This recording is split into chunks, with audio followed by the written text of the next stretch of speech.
Bien, bienvenidos a la segunda parte de la primera clase del curso de Deep Learning. Como ya les dije antes, en esta parte de la clase vamos a estar hablando de PyTorch, que es el framework de Deep Learning que vamos a estar utilizando en este curso y en todos los otros cursos que tenemos programados para el año, en el que vamos a usar Deep Learning como Computer Vision y NLP. Bien, PyTorch es un framework de Deep Learning, como les habíamos dicho antes, que es de código abierto y que se utiliza para desarrollar y entrenar redes neuronales. En su momento fue creado por la gente de Facebook para que los usaran sus propios empleados, pero con el tiempo decidieron liberarlo para que cualquier persona pueda programar sus redes en él. Así como ellos crearon PyTorch, TensorFlow fue creado por Google y así cada una de las grandes empresas como que generó su propio framework que después también fue liberado, ¿no? PyTorch en particular lo vamos a usar porque a diferencia de los otros tiene una forma, un estilo de programación mucho más parecido a lo que es el desarrollo en Python normal. Entonces, bueno, nos parece que para la gente que ha cursado este curso, que en sí solo podemos asumir que sabe programar en Python porque dimos un curso de eso, nos pareció que era mucho más fácil entender cómo se programa en PyTorch que en TensorFlow, así que decidimos usar este.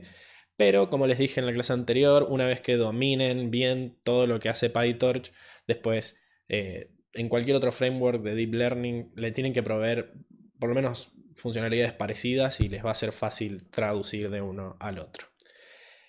¿Por qué? Porque todo framework de Deep Learning tiene que proveer algunas cosas. Es un conjunto de interfaces y librerías que nos sirven para construir modelos más rápido, pero que tienen un par de bondades que nos van a ayudar a introducirnos más rápidamente en todo este mundo. La primera es que la programación se hace a alto nivel. Em, es decir, uno cuando genera el modelo trabaja con instancias de objetos tipo de PyTorch que eh, nos esconden toda la lógica que hay que hacer por debajo para crear variables, encender, pasar a GPU, todas esas cosas están como enmascaradas, entonces un programador solo tiene que concentrarse en el tipo de red que quiere crear y los bucles que quiere generar y no mucho más que eso. Así que esto está bueno, que la codificación es en alto nivel. A diferencia de quizás las primeras versiones de TensorFlow o algunos otros frameworks que salieron primero, digamos, en los que el programador tenía que encargarse de varias cosas de bajo nivel y eso hacía que bueno, las barreras de entrada fueran bastante altas. Una segunda cosa es el tema de los cálculos automáticos de los gradientes. La clase anterior les dije que nosotros para optimizar nuestros parámetros vamos a necesitar un algoritmo de optimización que se basa en el gradiente descendiente, o sea que eventualmente vamos a tener que calcular derivadas. Bueno, PyTorch nos provee Autograd, que es un módulo que se encarga de calcular automáticamente los gradientes y de ir calculando las derivadas. En esta clase vamos a ver bien cómo funciona. Después, la paralización de los procesos. Todos los procesos que se pueden ejecutar sobre CPU en PyTorch también se pueden ejecutar sobre GPU utilizando CUDA. Ya vienen programadas todas esas funciones, así que si tenemos una placa de video podemos aprovechar la paralización sin tener que modificar mucho el código. Y por último, tiene un gran soporte de la comunidad en donde si no sabemos cómo se hace algo, podemos googlear fácilmente en Stack Overflow o GitHub o alguno de esos tutoriales siempre hay de cómo hacer tal cosa en PyTorch. Entonces, para uno que está arrancando, empezar con un framework que tiene mucho soporte de la comunidad está bastante bueno para no trabarse en errores de principiante, ¿verdad? Bien. Bueno, cuestión. No vamos a ver todo de PyTorch hoy, porque la idea es darles los temas que no requieren haber visto ningún modelo. ¿Sí? Recién en la clase que viene le vamos a explicar el modelo más sencillo de redes neuronales, que es una regresión lineal de una sola capa. Así que todo lo que vamos a ver en esta clase son las cosas que tenemos que saber de PyTorch antes de empezar a generar los modelos. Y hemos preparado tres cosas. La primera es una introducción a los tensores, que es el tipo de dato básico de PyTorch, ¿sí? Básicamente, matemáticamente todo arreglo lineal es un tensor, o sea, los vectores y matrices que vimos en álgebra lineal son tensores de dimensión 1 y dimensión 2. Eh, Así que básicamente PyTorch va a trabajar con un objeto de la clase tensor que tiene un montón de atributos y cosas que van a servir a que esa data transite por la red y vaya generando todos los cálculos necesarios para que la red aprenda.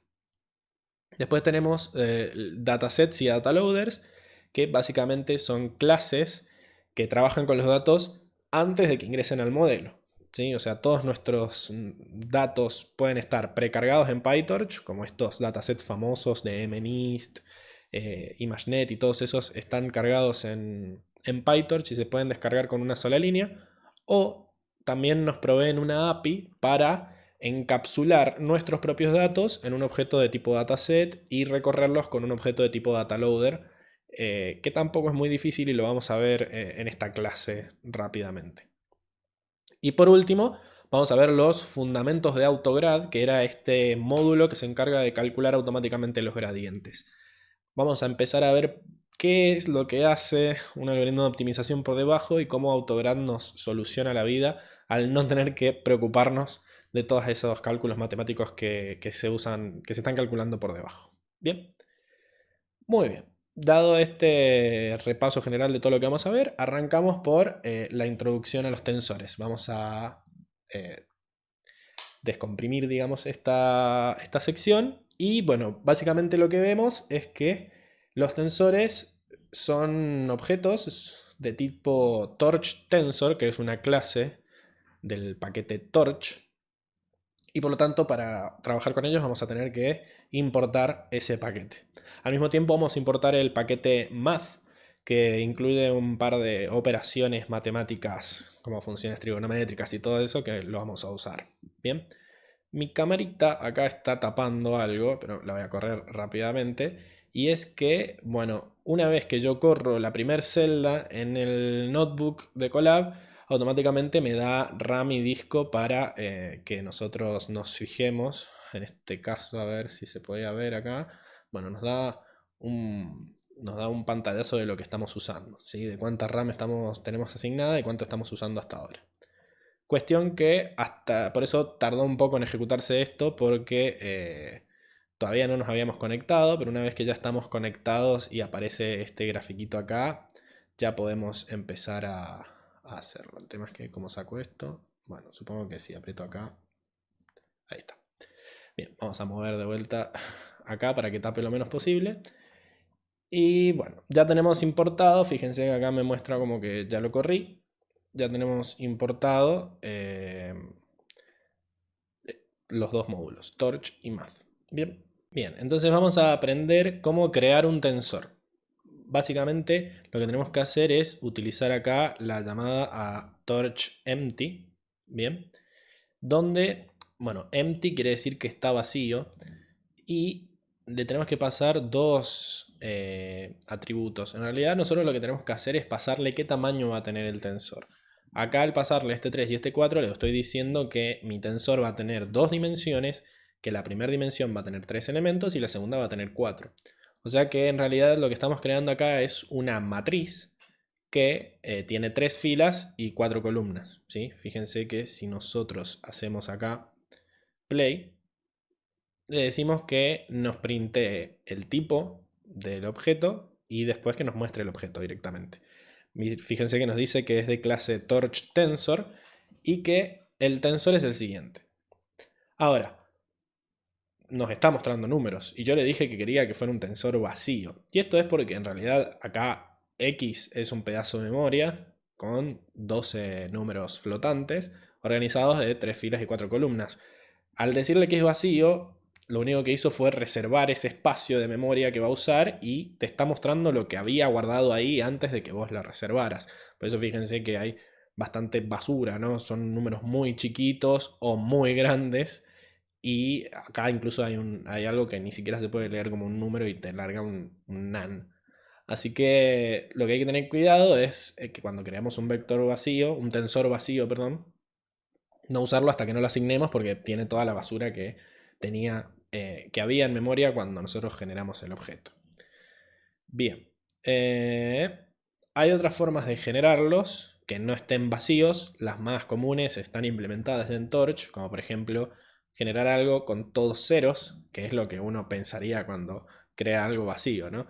Después algo con todos unos, o lo podemos generar con números aleatorios, ¿no? Fíjense que para generar números aleatorios nosotros necesitamos setear una semilla, se llama, que es un número que se utiliza en los algoritmos para generar los números aleatorios. Esos números aleatorios se dice que en realidad son pseudo aleatorios, porque una vez que yo seteo la semilla van a generarse los mismos números en el mismo orden, ¿sí?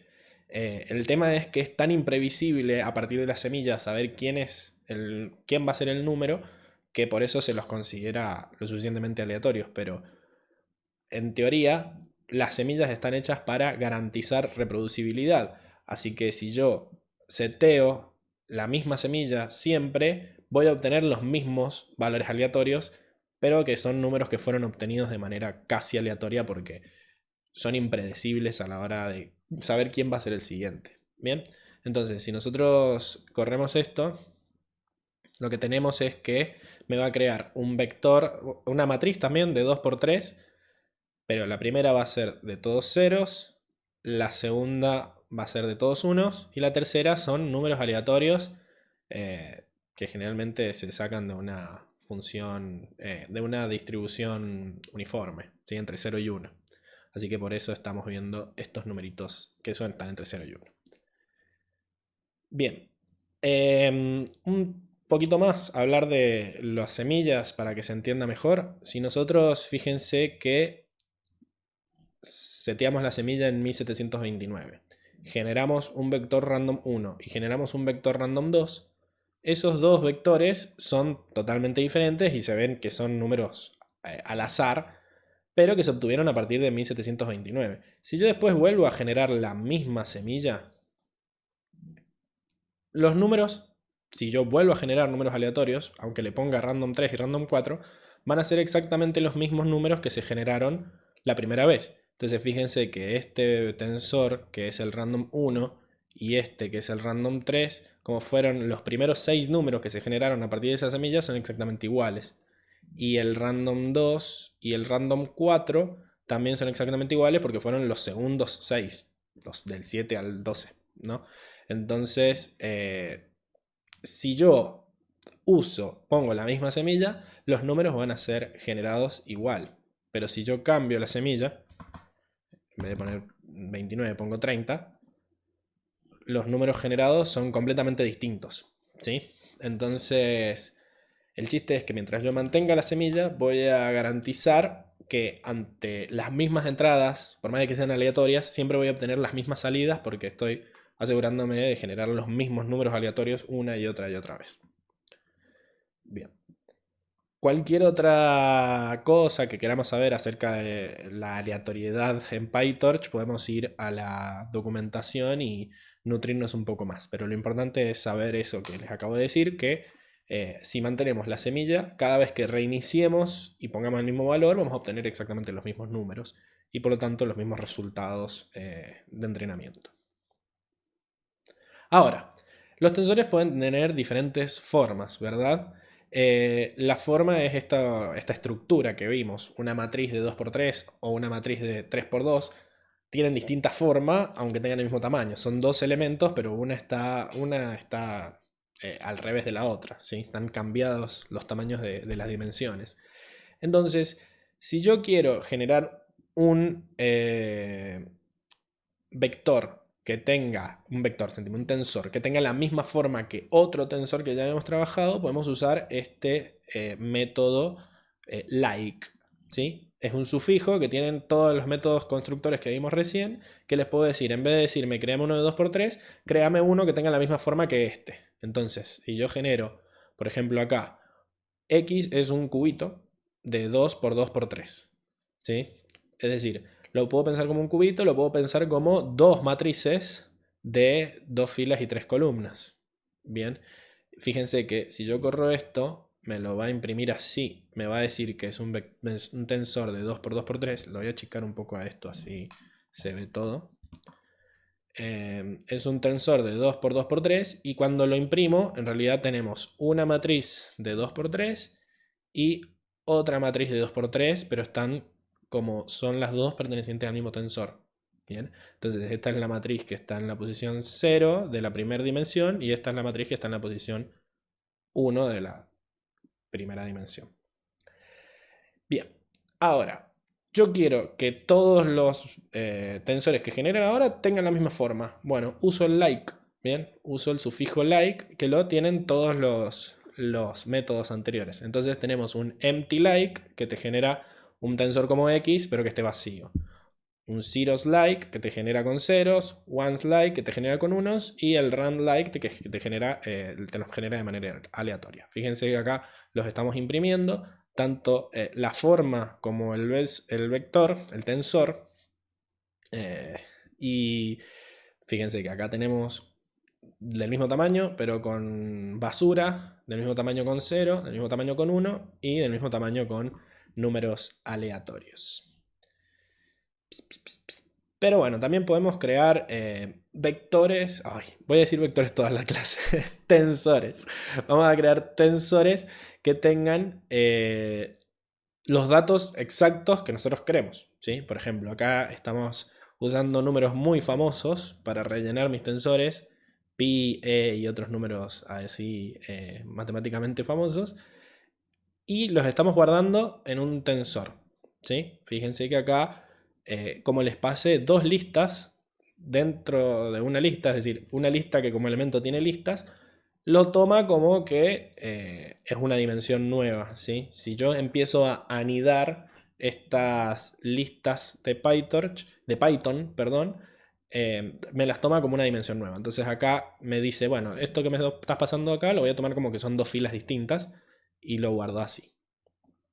En cambio, si le pasas, por ejemplo, acá una tupla con esta cantidad de elementos, pero es una sola tupla, lo va a meter todo en un tensor de una sola dimensión, que en este caso sí es un vector. Bien. Y fíjense que al constructor tensor no le importa si estás usando tuplas o si estás usando listas, lo único que se fija es en el anidamiento. Entonces, si la primera fila de nuestro tensor se lo pasamos como una tupla y la segunda se lo pasamos como una lista, no le va a importar demasiado y lo va a generar de todas maneras. Te va a generar la matriz de 2 filas y 3 columnas. Bien. Los tensores pueden tener muchos tipos de datos. Por defecto se establecen como float. Creo que float 64. No, float 32. Acá estaba escrito. ¿Sí? Que serían los puntos flotantes de 32 bits de definición, digamos. No me sale la palabra. Pero básicamente es un número que se guarda usando 32 bits. Si se usan más bits para guardarlo, es un número más preciso, precisión, esa era la palabra. Entonces, yo puedo decir, si no le pongo nada, me van a decir que es float 32. Pero yo puedo decir que quiero que mi tensor se guarde con mayor precisión o con el tipo de dato que yo quiera. Por ejemplo, acá estoy guardando la misma matriz de 2 por 3, pero ahora van a ser enteros. Entonces, les seteo acá el atributo dtype que te permite generar el constructor y le digo que tiene que ser un int16, o sea, un entero de 16 bits. Y acá le estoy diciendo que no, que me guarde un flotante de 64, o sea, de precisión doble. E incluso, una vez que yo los creé de un tipo de datos, los puedo pasar fácilmente a otro tipo. Por ejemplo, fíjense que acá en el primero eran todos unos, así que lo guardé como int. Si yo no le hubiera puesto esto, y esto es lo bueno que tiene el notebook, que lo podemos probar a ver qué hace, fíjense que no me dice de qué tipo de dato es, pero asumimos que es float porque fíjense que le pone acá un 1 punto. ¿Ok? Entonces eso quiere decir que es el mismo valor, es 1, pero es de tipo flotante. ¿Ok? Vamos a volverlo como estaba. El segundo me aclara que es float 64 y tenemos estos números. Y fíjense que cuando lo paso a entero, lo que está haciendo es truncar. Entonces, si tenemos un 12,93, cuando lo pasemos a entero va a ser un 12, no un 13. Bien, así que hay que tener cuidado con eso si es exactamente lo que queremos. Con el método to, pero to es un método del objeto que ya está creado. En cambio acá, dtype es un atributo de la llamada al constructor, que la tienen todos los constructores, el once, el zero, el empty, todos lo tienen.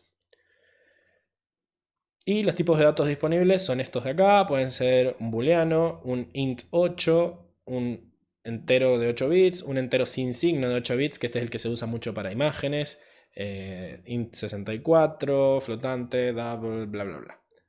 Todos estos se pueden usar con el método to, especificándolo desde la creación con el método, con el atributo dtype.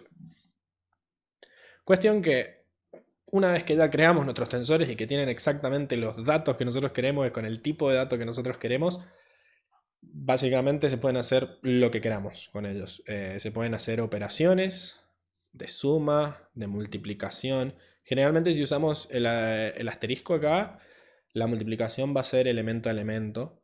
¿Ok?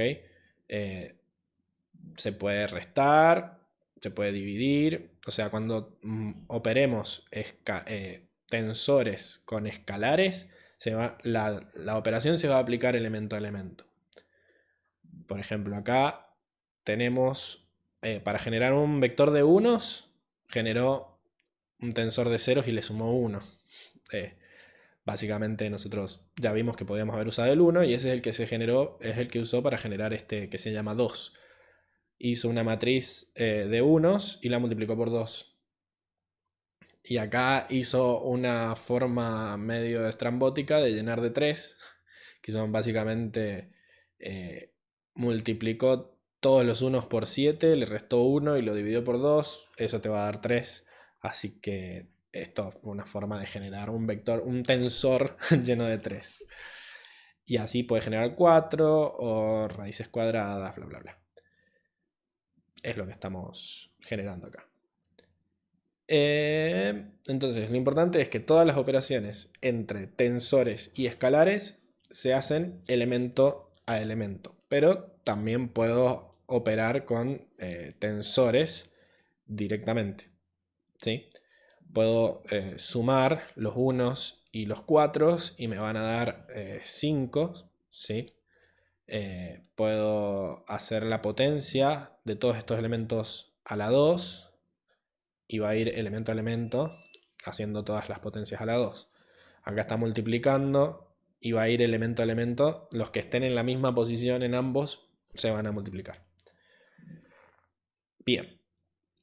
El chiste es que para poder hacer operaciones entre tensores, como se van a ir elemento a elemento operando, sí o sí tienen que tener exactamente la misma forma. Si nosotros acá queremos agarrar una de 2×3 y una de 3×2, que técnicamente tienen la misma cantidad de elementos, pero no tienen la misma forma, no sabe cómo hacer esta multiplicación y te larga este error, ¿sí? Que te dice que el tamaño tiene que ser el mismo en todas las dimensiones. Así que no lo va a poder operar. La única forma en la que se puedan operar dos tensores de diferente forma es en el caso específico creado que se llama broadcasting o difusión, ¿sí? Que se hace con ciertas reglas particulares, ¿sí? Básicamente, a ver, las reglas las tenía acá. ¿Cuándo se va a hacer broadcasting?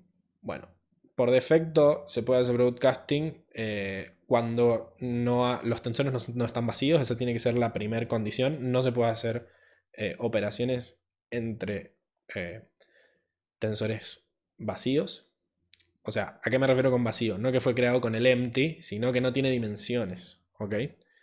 Ahora, si los tensores tienen dimensiones, todas las dimensiones tienen que ser iguales, para que se puedan operar. Esa es la regla que vimos antes. Pero en el caso de que no sean iguales, se puede hacer la operación si una de las dimensiones es de tamaño 1 o si la dimensión no existe en alguno de los tensores, ¿sí? Vamos a ver acá, por ejemplo, tengo A, que son un cubito de 4×3×2. O pensémoslo como que son 4 matrices de 3 filas y 2 columnas, ¿verdad? Ahora, yo acá quiero a esa A multiplicarla por una matriz de 3×2, ¿sí? Fíjense que tendría sentido, si yo al de arriba lo pienso como que son 4 matrices de 3×2, agarrar cada una de esas 4 matrices y multiplicar cada una de esas matrices por esta nueva de vectores aleatorios. Esta nueva matriz de 3×2 con números aleatorios. Y es lo que efectivamente hace el broadcasting, ¿sí? ¿Por qué lo puede hacer en este caso? Porque estamos cumpliendo esta de que la dimensión no existe en uno de los tensores. Es decir, tenemos dos tensores que son casi iguales, la única diferencia es que a uno de los dos le falta una dimensión que el otro sí tiene. Entonces se itera sobre esa dimensión que le falta al segundo y se opera trabajando con pedazos, digamos, del tensor más grande. En este caso, cada una de las matrices, cada una de estas 4 matrices de 3×2 se va a multiplicar con esta matriz de 3×2 nueva que estoy creando. Porque tienen dimensiones idénticas, pero hay una que está ausente. Ahora, fíjense que voy a crear un nuevo tensor si a este cubito de 4×3×2 ahora lo multiplico por esta matriz de 3×1. El chiste acá está en que en realidad lo estamos expresando como una matriz de 3×1, pero si tiene 3 filas y una columna, en realidad esto es un vector columna de 3 elementos. Entonces tendría sentido que yo ignore tanto la dimensión que no existe como la dimensión que tiene un 1, porque es como si no existiera. Y es una de las reglas que teníamos acá arriba, ¿no? Una de las dimensiones debe ser de tamaño 1. Y yo agarrara esta columna de 3 elementos y agarrara de las 4 matrices, agarrara las 2 columnas y las multiplicara por esta columna de números aleatorios. Entonces, en este caso sí tendría sentido que se hiciera la operación y efectivamente así es como se hace. Cada una de estas 8 columnas se multiplica por esta columna aleatoria. ¿Por qué digo 8 columnas? Porque eran 4 matrices de 2 columnas. Cada una de esas 8 columnas se multiplica por esta columna. Y en cambio acá tengo la el tercer ejemplo, tengo una matriz técnicamente, porque tiene dimensión 2, pero tiene una fila y 2 columnas. Entonces esto, por más de que me digan que es una matriz, en realidad es un vector fila. Así que voy a hacer lo mismo, voy a ignorar las 2 primeras dimensiones y voy a agarrar estas 12 filas que hay en este cubo A y a cada una de esas 12 filas las voy a multiplicar por esta fila que estoy generando con números aleatorios acá. Bien, espero que haya quedado claro cuándo funciona el broadcasting. En el caso de que necesiten más información, acá hay un enlace para la documentación original de PyTorch por si les quedó alguna duda. Bien. Cuestión que hay un montón de operaciones matemáticas que son funciones que están implementadas directamente en PyTorch, como la de generar números aleatorios, encontrar el valor absoluto, SIL, que se queda con el piso, que sería esto de truncar un número flotante. SIL es el techo, aproxima hacia arriba, floor aproxima hacia abajo, y un montón de otras funciones, senos, pi, constantes, operaciones bit a bit, comparaciones, calcular medias, desviaciones de estándar, calcular el máximo, todo lo que vimos en álgebra lineal de vectores y matrices. Acá está el matmul, que es la operación que hace la multiplicación de verdad entre matrices, no la elemento a elemento que vimos arriba. En fin, hay un montón de operaciones matemáticas y acá tenemos el link que se las muestra a todas.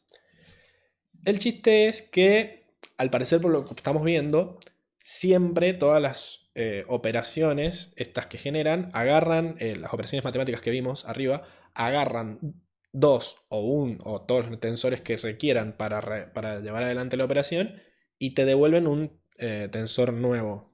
Es como sería una función por valor, digamos. Pero ¿qué pasa si yo quiero que una de las operaciones se genere ahí en el mismo lugar? Creo que acá está duplicada esta parte. Sí. Ah, pero está bien. Porque lo que quiero ver es que todas las operaciones que vimos antes tienen una versión con el guión bajo. Acá. ¿Sí? Y eso quiere decir que, bueno, si utilizo esa operación, el resultado se va a guardar sobre la misma, digamos, el mismo tensor que se usó como argumento. Bien, entonces, por ejemplo, si acá yo hago el seno del vector A, que al parecer el vector A tiene 0, pi sobre 4, pi sobre 2, 3 pi sobre 4, o sea, tiene ángulos en radianes.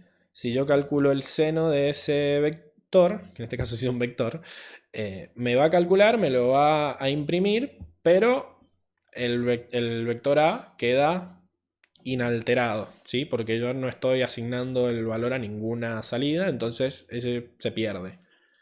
Lo vamos a ejecutar. Pero fíjense que si yo hago el print de A, después hago el print del seno y después vuelvo a hacer el print de A no cambió.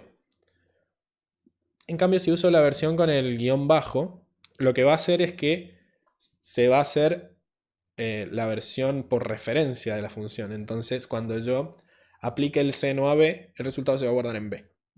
Y en este caso, fíjense que yo printeo B, después printeo el resultado del seno y después vuelvo a printear B y lo que se guardó en B es el resultado del seno. Así que al usar estas con guión bajo, si yo no quiero guardar, si yo no quiero generar más memoria más gasto de memoria del necesario y esa variable ya no la voy a volver a usar, pues piso el valor anterior con la versión de guión bajo.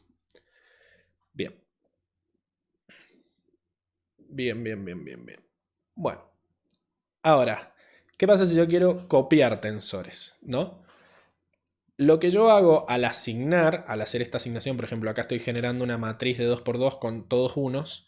Si yo después digo B es igual a A, no estoy generando una copia. Lo que estoy haciendo es, acá la variable B es el nombre B es un puntero a la matriz original, al igual que lo era A. O sea, cuando yo le asignaba esta matriz de 2 por 2 a A, lo que estoy haciendo es que A guarde un puntero a la matriz. Y al hacer B igual a A, estoy diciendo que ahora B es otro puntero igual que A, que apunta también a la misma matriz.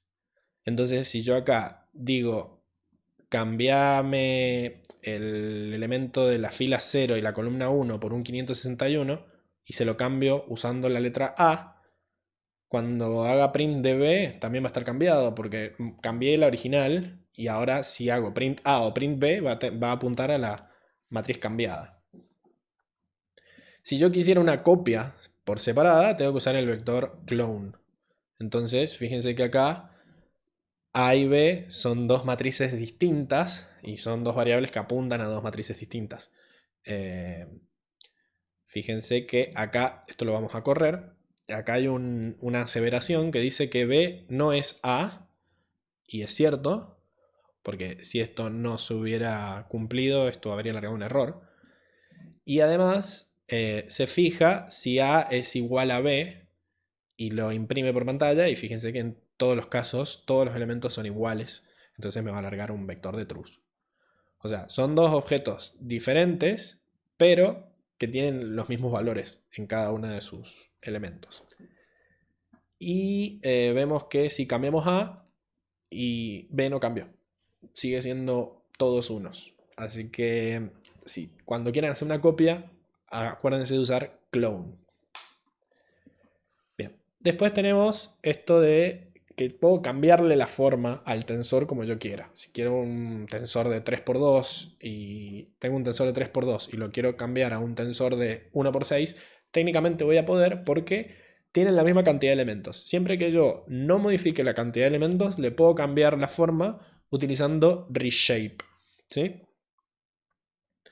¿Cuándo se utiliza esto en entrenamiento de Machine Learning? Generalmente cuando quiero hacer una salida o quiero pasar un solo objeto a la red neuronal para que me largue una sola predicción, generalmente las redes esperan lotes. Por ejemplo acá, si tengo una imagen a color de 226 por 226, lo que tengo es un cubito de 3 por 226 por 226, porque las imágenes a color tienen tres canales, un valor para el rojo, un valor para el azul y un valor para el verde.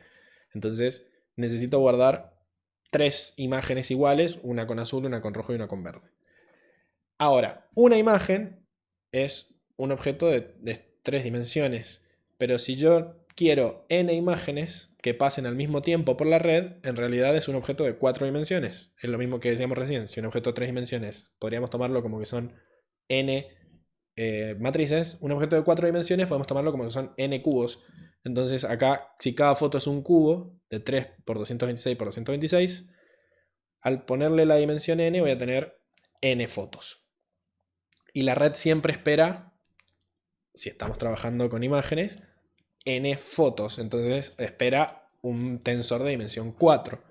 ¿Qué pasa si yo tengo una sola foto? Bueno, voy a tener que hacer un tensor de dimensión 4 que en la primera dimensión tengo un 1. Es lo mismo que hacíamos recién, como decir, tengo una fila que es una matriz, o tengo una columna que es una matriz. Bueno, acá estamos haciendo lo mismo. Tengo un lote que en realidad es una sola foto. Y para hacer eso, lo que podemos hacer es usar unsqueeze, ¿sí? Que se usa para inventar dimensiones que en realidad no están ahí, pero que sirven para que la red neuronal no chille. Entonces, si yo tengo una imagen random de 3 por 226 por 226, al hacerle unsqueeze en la dimensión 0, me va a crear una dimensión falsa que tiene un 1, ¿sí? Entonces, fijémonos acá. Lo que estamos haciendo ahí es que la primera es una fotito y la segunda es un lote de una fotito. O sea, lo único que hicimos fue envolver la foto en un papel de regalo y listo. Ese es el método unsqueeze. Es como que desaplasta, ¿no? Genera dimensiones extra de tamaño 1. Y bueno, esto funciona siempre con dimensiones de tamaño 1. Fíjense que acá estoy creando un elemento de 5 dimensiones, pero cada una de esas dimensiones es 1. Entonces es un solo número que tiene un montón de corchetes atrás. O sea, es un número que ha sido envuelto 5 veces al pedo. Técnicamente es un tensor de 5 dimensiones, pero que solo tiene un elemento. Bien. Ahora, ¿qué sería todo lo contrario? Si para generar una dimensión tengo que unsqueezear, para eliminar dimensiones tengo que squeezear o aplastar. Bien, entonces fíjense que acá de vuelta tengo una matriz que en realidad es de 1 por 20, así que es una fila y 20 columnas. Bueno, puedo decir que haga squeeze la dimensión 0 y me va a generar un vector. La diferencia entre el primero y el segundo es que el primero es una matriz de 1 por 20 y el segundo es un vector de 20 dimensiones. Si lo printeamos, nos vamos a dar cuenta porque este tiene dos corchetes y este tiene uno solo. Bien. Bien. El chiste es que solo podemos usar squeeze con dimensiones que sean de tamaño 1, pues si no, el squeeze te va a ignorar. Va a decir, este está loco, lo ignoramos. Entonces, si tenemos una matriz de 2 por 2 y le decís, aplastame la primera, no se puede, maestro. Pero no va a tirar error, te va a ignorar directamente. Fíjense que C y D no le hizo nada y siguen del mismo tamaño. Bien. Bueno. Esto se usa mucho para facilitar el broadcasting, ¿sí? Por ejemplo, si nosotros queremos hacer ese broadcasting de, como hicimos arriba, de que cada una de las columnas se multiplicara por esta columna de tamaño 3, eh, solo lo podemos hacer si es de una sola dimensión menor. Si nosotros queremos hacer un vector que tiene una sola dimensión sobre un cubo que tiene dimensión 3, no vamos a poder. Entonces, sí o sí tenemos que hacer el unsqueeze ahí para generar esta dimensión de 1. Entonces, acá, si yo quiero este vector de 3 componentes, hacerle broadcasting sobre todas las columnas de este cubo, sí o sí le tengo que hacer un unsqueeze y fíjense que se lo tengo que hacer en la última dimensión, así que le voy a poner un 1 acá. Bien, y eso me va a dar como salida una matriz de 3 filas y una columna, que era lo mismo que el vector de 3 dimensiones que teníamos antes, pero que ahora mágicamente se puede hacer el broadcasting. Porque sí o sí tiene que ser de una dimensión una menor para que se pueda hacer broadcasting. Y bueno, al igual que todas las operaciones matemáticas, también tienen su versión con guión bajo, que lo que hace es aplastar a la, digamos, pisar a la variable anterior y desaparece la matriz. Si usas squeeze, desaparece la matriz y ahora te queda el vector en la misma variable. Si querés, en vez de sacar dimensiones o quitar dimensiones vacías, querés directamente cambiar drásticamente cómo está generado tu tensor, mientras mantengas la misma cantidad de elementos, se puede hacer con reshape, ¿sí? Por ejemplo, acá tengo un cubo de 6 matrices de 20 por 20, digamos. Bueno, lo que puedo hacer es un reshape de decir, bueno, quiero un vector que tenga 6 por 20 por 20 elementos. Entonces, es como que lo estamos achorizando, digamos. Agarramos un cubo y ponemos todos los elementos uno atrás del otro y tenemos un vector ahora. ¿Sí? Y no nos va a decir, no, nos va a decir que está todo muy bien, que pasó de ser un cubo de 6 por 20 por 20 a un vector de 2400. Y no pasa nada. Bien. Esas son todas las cosas que podemos hacer sobre los tensores. Y si ustedes venían trabajando con, digamos, librerías de Machine Learning, que generalmente trabajan con NumPy, hay todo un... Están, digamos que están muy relacionadas la clase Tensor y los arreglos de NumPy. Entonces es muy fácil pasar todos los datos que tengan en NumPy a Tensor.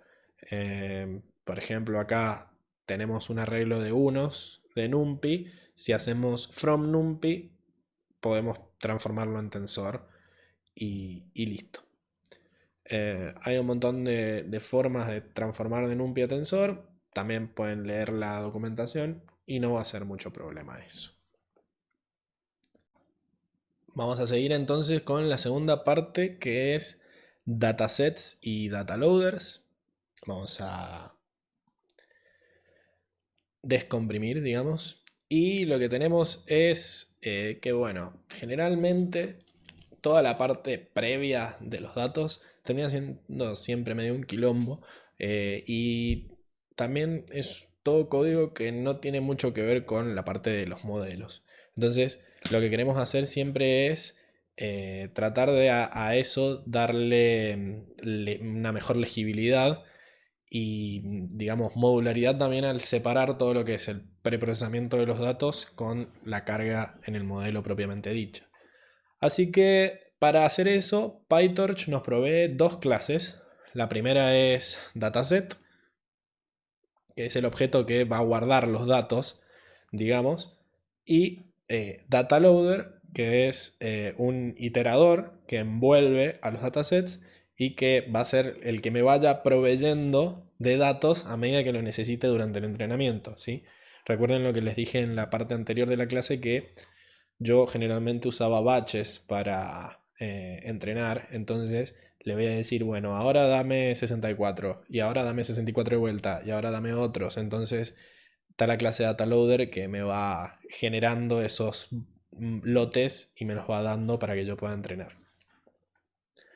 También, bueno, hay algunos datasets muy famosos que están precargados en PyTorch, o sea, vienen, si vos te descargas el módulo, vienen ya los datasets incluidos, así que los podemos cargar directamente.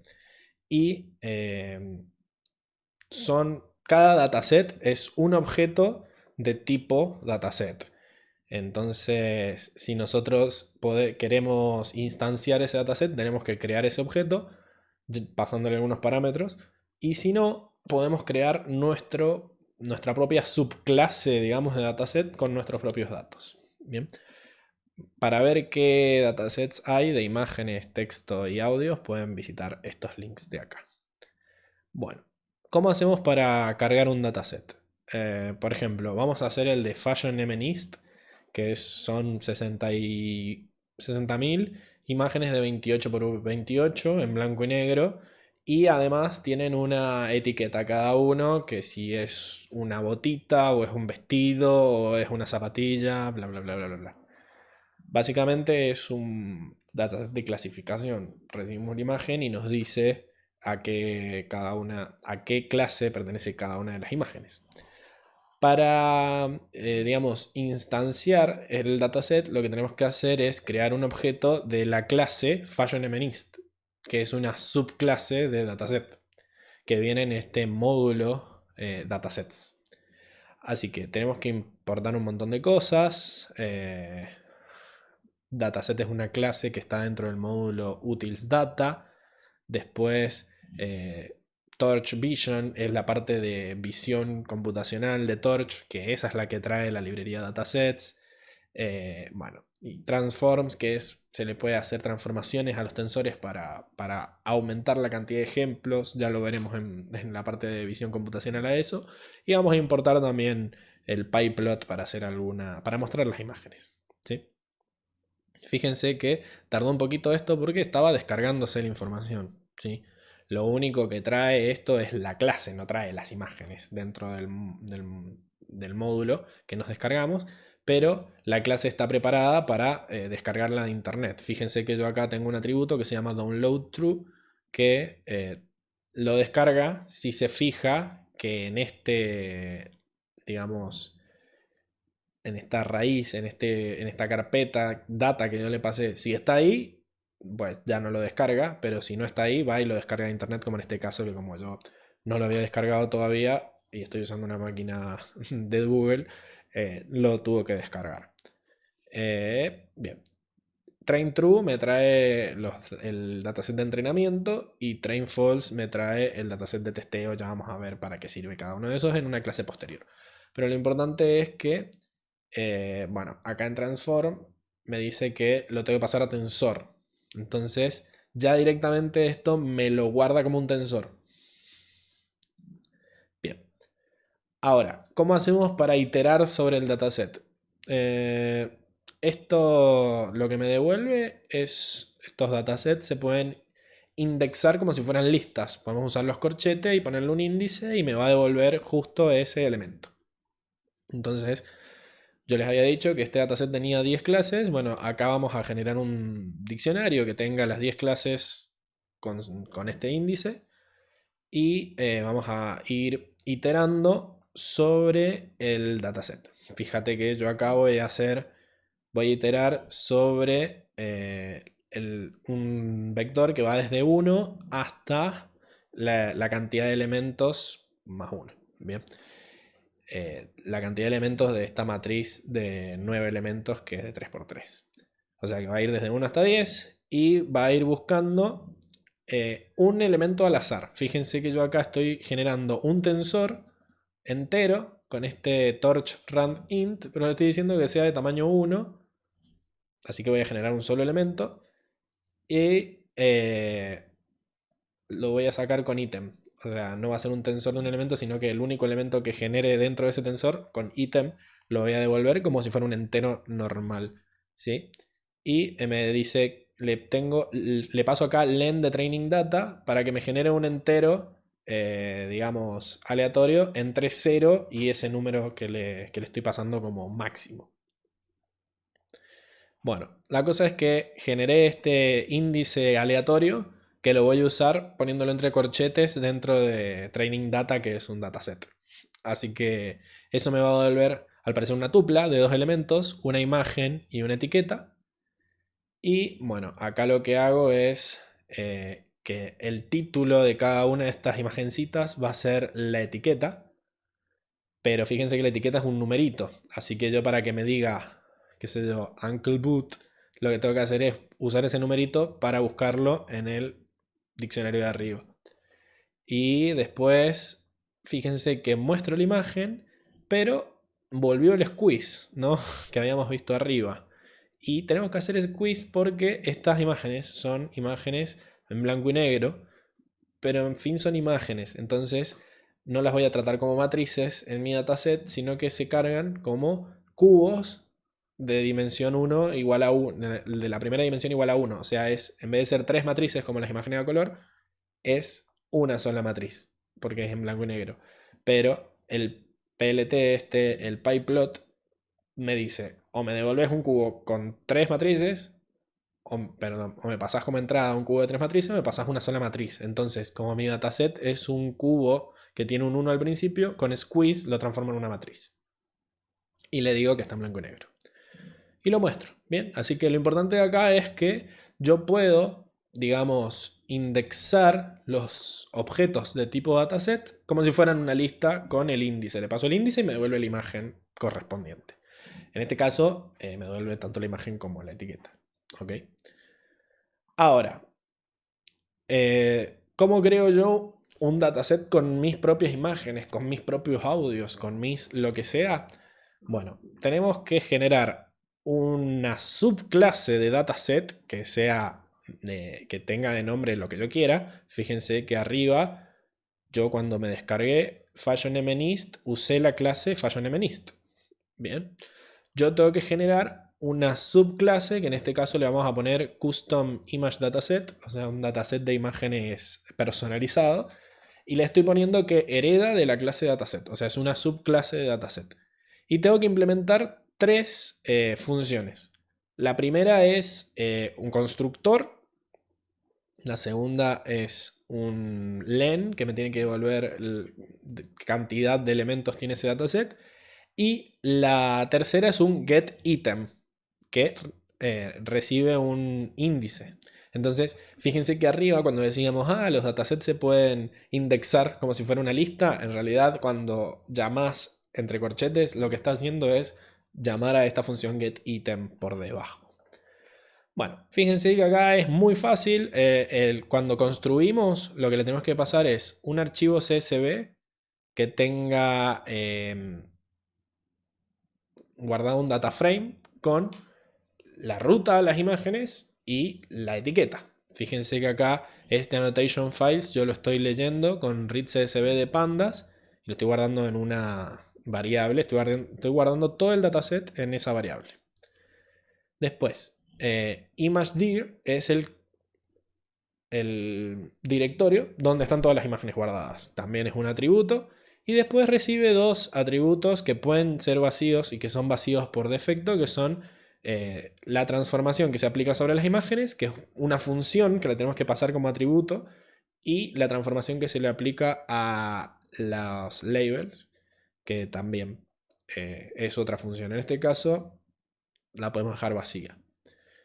Bueno, len lo único que hace es que devuelve, en este caso está devolviendo la cantidad de filas del CSV, del data frame que tenía las etiquetas. Si vos querés que en realidad en tu data frame por cada dos filas hay una imagen, bueno, tenés que encontrar la forma de que esto devuelva la cantidad correcta de elementos. Y por último tenés el getItem, que la implementación que está acá es bastante fácil. Por ejemplo, acá lo que están haciendo es, para generar el path de la imagen, agarran el path del directorio y sacan del data frame la primera columna, que al parecer es el nombre de la imagen, tendría sentido, pero buscan la fila que corresponde al índice que está recibiendo como parámetro la función. Una vez que tienen el path a la imagen, usan alguna función para leer la imagen y la guardan acá. Y después, para obtener la etiqueta, lo que hacen es usar la segunda columna del dataframe que al parecer guarda las etiquetas, pero del índice correspondiente. Y tanto la imagen como la etiqueta le hacen las transformaciones correspondientes. Si la función es known, bueno, no le hará nada, por eso hace el if. Si existe la transformación, se le aplica. Si no existe, no se le aplica. Y fíjense que el getItem devuelve una tupla, como vimos arriba, tiene que devolver la imagen y la etiqueta. Es bastante fácil crear un dataset con tus propias imágenes, solo tenés que crear esta subclase poniendo el directorio donde están las imágenes y un dataframe que diga las etiquetas. Nada más. Bien. Ahora, una vez que tenemos el dataset creado, lo que tenemos que hacer es utilizar la función dataLoader para ir recorriéndola, digamos. Pero no recorriéndola de a uno, como hicimos con el for arriba, sino devolviendo lotes, porque yo lo que voy a hacer es que este dataset lo voy a usar para entrenar y generalmente las redes se entrenan de a lotes. Así que vamos a usar la clase DataLoader llamando a su constructor y vamos a guardar dos objetos DataLoader. Un DataLoader de entrenamiento y un DataLoader de testeo, que bueno, lo vamos a usar, lo vamos a crear utilizando dos datasets distintos, pero le vamos a decir que los lotes que me quiero que me devuelva tienen que ser de tamaño 64. O sea, tienen que tener 64 imágenes cada lote. Acá yo le puedo decir cuántas imágenes quiero por lote y esto va a funcionar. Y después hay un atributo que dice shuffle, que es revolver o barajar. Entonces, el chiste es que si yo le pongo que no baraje, siempre me van a devolver los mismos lotes. O sea, cuando se acaben todas las imágenes del dataset y tenga que generar los lotes de vuelta, este atributo le dice si revuelve o no revuelve a la hora de generar los lotes. Bien, una vez que genero los dos dataloaders, ¿cómo hago para obtener los lotes? Bueno, básicamente tengo que llamar a nextIter, train dataloader. O sea, esto funciona como un iterador cualquiera de Python con yield, que me va a devolver, en vez de devolverme toda la lista sobre la que iterar, itero directamente sobre el iterador y me devuelve a medida las imágenes que voy necesitando, los datos que voy necesitando. Bueno, acá se hace igual. Con nextIter lo que voy a hacer es obtener el siguiente, digamos, lote. Fíjense que acá estoy haciendo un print de los dos lotes y estoy obteniendo las imágenes de entrenamiento y las etiquetas. Entonces, el lote de imágenes, fíjense que son 64 imágenes de 28 por 28 y por como es en blanco y negro tiene esta dimensión en 1. Bien. Y las imágenes son un vector de 64 numeritos. Así que yo después puedo ese lotecito que me mandó trabajarlo como si fuera un dataset entero y ponerle un índice. Pero ese índice tengo que tener cuidado que no se pase de 64 porque tiene 64 nomás. Acá estoy mostrando la primera imagen que me devolvió el lote, que es este. Al parecer es un pullover. Yo iba a decir que es un vestido. Esta red que vamos a entrenar va a funcionar mucho mejor que yo. Pero la etiqueta es 2, que es pullover. Así que eso. Bueno, cuestión que eso es lo único que necesitan saber de datasets y dataloaders. Dataset es una clase que todo dataset que puedas crear vos o que venga precargado hereda de ella. Y básicamente tiene ahí guardados los objetos. Si vos le pasas un índice te devuelve el elemento. Y no mucho más que eso. Y después tenés los dataloaders que se usan para obtener lotes de esos datasets y usarlos para entrenar. Bien. Ahora, lo último que tenemos que ver es cómo hace PyTorch para calcular los gradientes que necesitamos para entrenar nuestro modelo. Y lo hace a través de Autograd. Vamos a desacoplar esto. Y bueno, ¿por qué necesitamos Autograd? Porque nosotros vamos a tratar a estas redes neuronales como una función, un modelo, ¿no?, matemático, que dado un vector de entrada, por eso la flechita acá arriba de la X, que desapareció, no sabía que podía hacer eso, mira, desaparece. Es una función vectorial, porque recibe como entrada un vector y como salida genera un vector. ¿Por qué estamos diciendo que la salida es un vector? Porque puedo generar múltiples salidas, entonces todas esas salidas las puedo meter en un vector y listo. Ahora, yo había dicho que vamos a calcular una función de pérdida, que era una parte fundamental de este proceso de entrenamiento, que es, mira, esta es la salida que me dio tu modelo, calculémosle la función de pérdida y veamos que también anduvo. Mientras más baja sea la función de pérdida, mejor anduvo. Pero es ahí, nosotros sabemos que es producto de haberle aplicado la función m, mi modelo m, a las entradas. Entonces, bueno, calculo la función de pérdida en realidad a partir de lo que mi modelo obtuvo de las entradas. Ahora, yo había dicho que la función de pérdida me servía para decir que también habían dado el modelo, pero para mejorar mi modelo, para optimizarlo, tenía que modificar los parámetros en base al gradiente. Que el gradiente habíamos dicho que era este vectorcito que apunta en la dirección en donde aumenta la función de pérdida y por lo tanto había que ir en sentido contrario si usábamos gradiente descendiente. La cosa es que de cualquier manera que decidamos usar ese gradiente hay que calcularlo de alguna forma. Y se calcula calculando las derivadas parciales de mi función. Es decir, cada función de entrada, por cada variable de entrada, perdón, yo tengo que calcular la derivada parcial sobre esa entrada. Entonces, el mínimo va a ser aquel valor en donde la derivada de la pérdida sobre la entrada valga 0, ¿no? Era un punto crítico que se llamaba en cálculo. Entonces, yo lo que tengo que hacer es derivar la pérdida en función de las entradas, pero dijimos que la pérdida no se calcula directamente a partir de las entradas, sino que la pérdida se calcula a partir de las salidas. Bien, y que la salida era una función de la entrada. Así que si yo quiero hacer la derivada de la pérdida en función de la salida, pero quiero hacer la derivada sobre las entradas, en realidad tengo que calcular dos derivadas y usar la regla de la cadena. Es decir, tengo que calcular la pérdida, la derivada de la pérdida con respecto a la salida y por otro lado la derivada de la salida con respecto a la entrada. ¿Ok?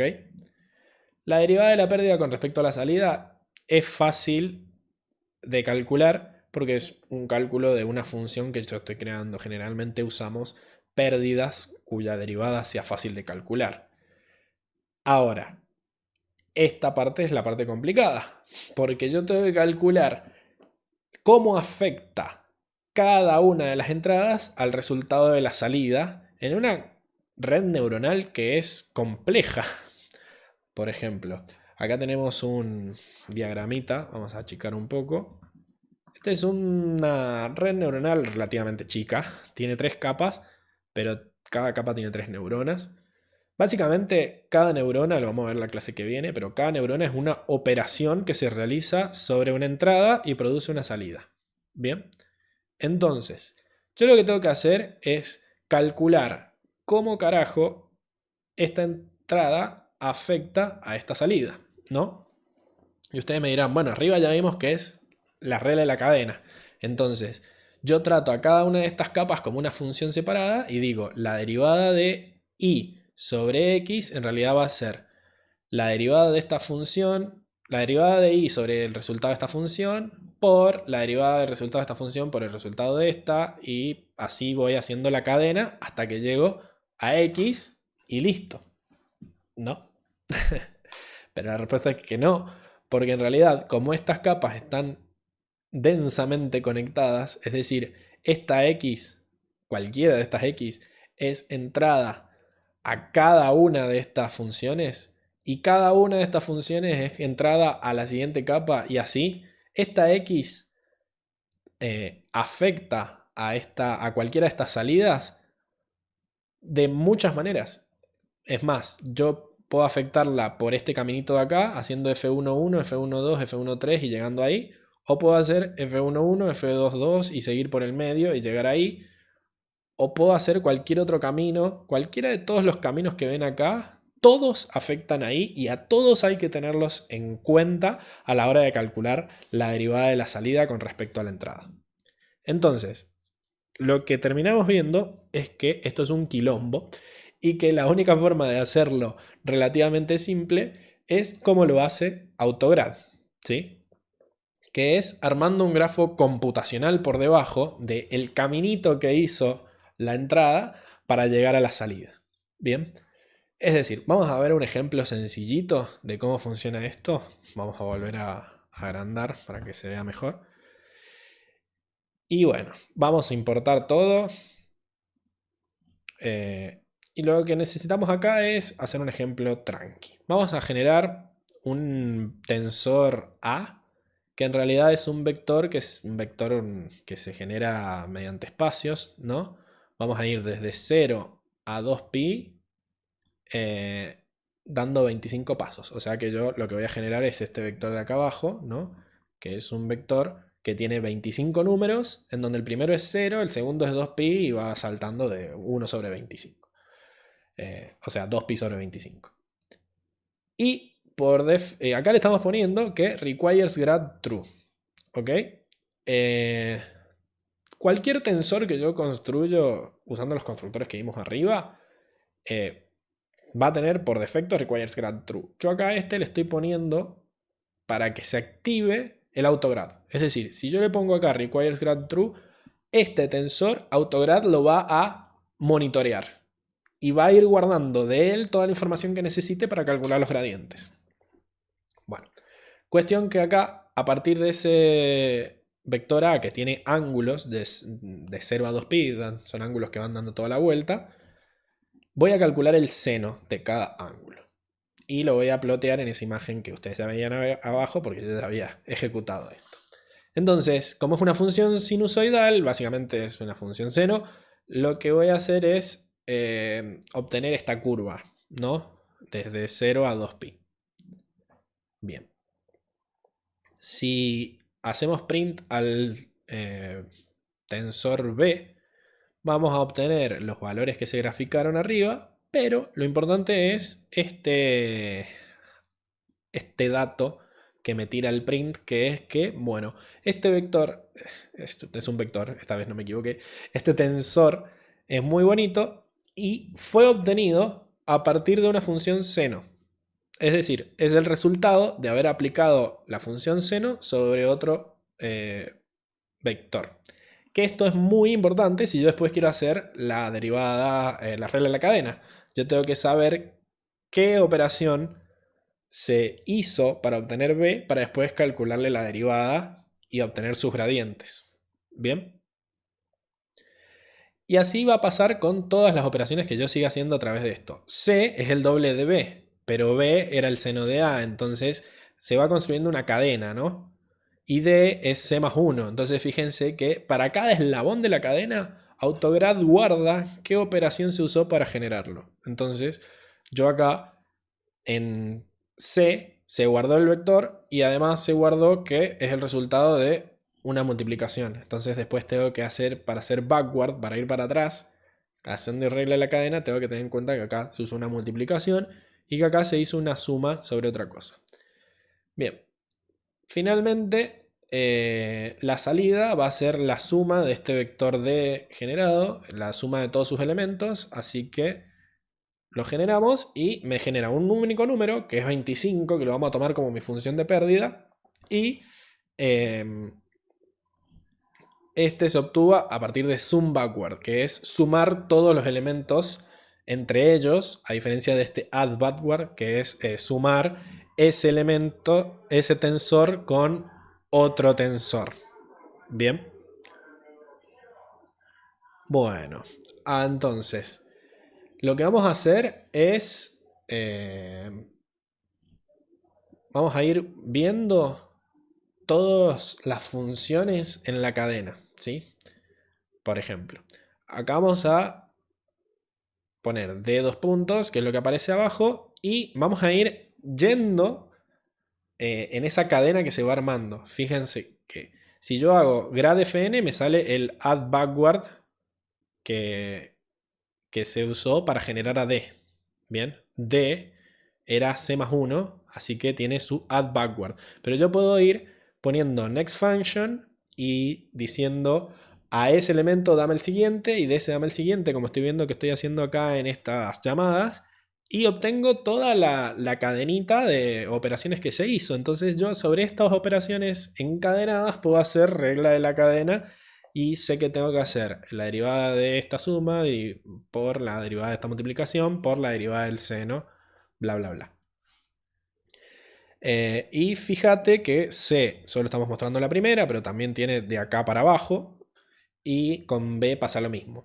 A no tiene una función grad fn porque básicamente A es una hoja de nuestro grafo. Básicamente es la entrada directamente. No se obtuvo a partir de ninguna función porque directamente se creó. Entonces, ese tipo de tensores no van a tener un grad fn. Bien, ¿cómo se calculan esos gradientes? Básicamente tengo que llamar a la función backward de la salida.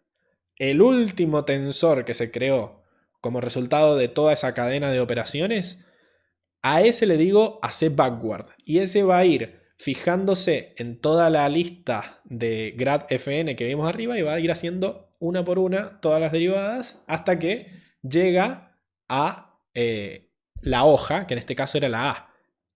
La salida out se generó a partir de A y de todas las operaciones que se fueron haciendo sobre A. Entonces, cuando hago el print de agrad, me guarda los gradientes. Me muestra los gradientes de cada uno de estos elementos. Es decir, este es el resultado de la derivada de la salida con respecto a A en cada uno de los elementos de este tensor, que creo que eran 25. Bien, y le vamos a hacer plot. Bien, y fíjense que acá estamos haciendo detach. Esto va a ser importante más adelante. Acuérdense que le hicimos un detach tanto a como a su gradiente. Bien, grad es un atributo del objeto tensor A. Todos los tensores tienen un atributo grad. Por eso se usan esos tipos de datos al principio. Esta es la derivada que obtuvimos. Esta es la derivada de la salida con respecto a, que bueno, si vamos viendo paso a paso, lo que hicimos fue, agarramos A, le calculamos el seno, lo multiplicamos por 2, le sumamos 1 y después sumamos todo el elemento en sí mismo.